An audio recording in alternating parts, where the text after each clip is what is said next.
અમરેલીમાં નવનિયુક્ત પાલિકા હોદ્દેદારો ચાર્જ સંભાળતા જ આવ્યા એક્શન મોડમાં। પાલિકામાં ભ્રષ્ટાચાર કરનારા તત્વોની હવે ખેર નથી તેવી હોદ્દેદારોની ખુલ્લી ચેતવણી છે।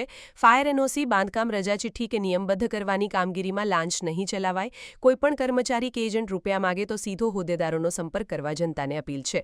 ભ્રષ્ટાચારના પુરાવા મળશે તો તુરંત જ લેવાશે કડકમાં કડક પગલાં, તેમ પીપી સોજીત રાય જણાવ્યું।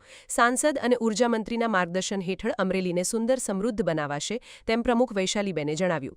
5 વર્ષમાં ચૂંટણી વાયદા પૂર્ણ કરી અમરેલીને સ્માર્ટ સિટી બનાવવાનો મક્કમ નિર્ધાર છે।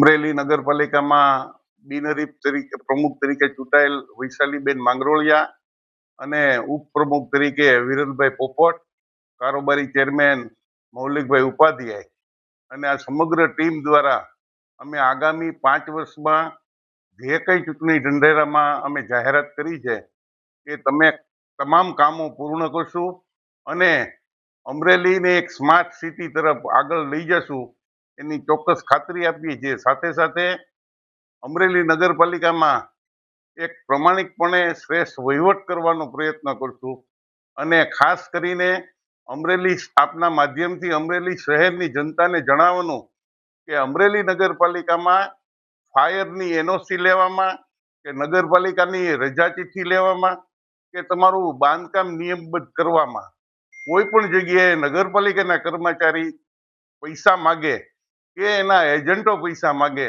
તો અમને ચોક્કસ જાણ કરજો, અમે એની ઉપર કડકમાં કડક પગલાં લેશું એવી પણ આપ સૌને ખાતરી આપો। નમસ્કાર, હું વૈશાલી સંદીપ માંગરોળિયા અમરેલી નગરપાલિકામાં બિનહરીફ પ્રમુખ પદે ચૂંટાયેલી છું।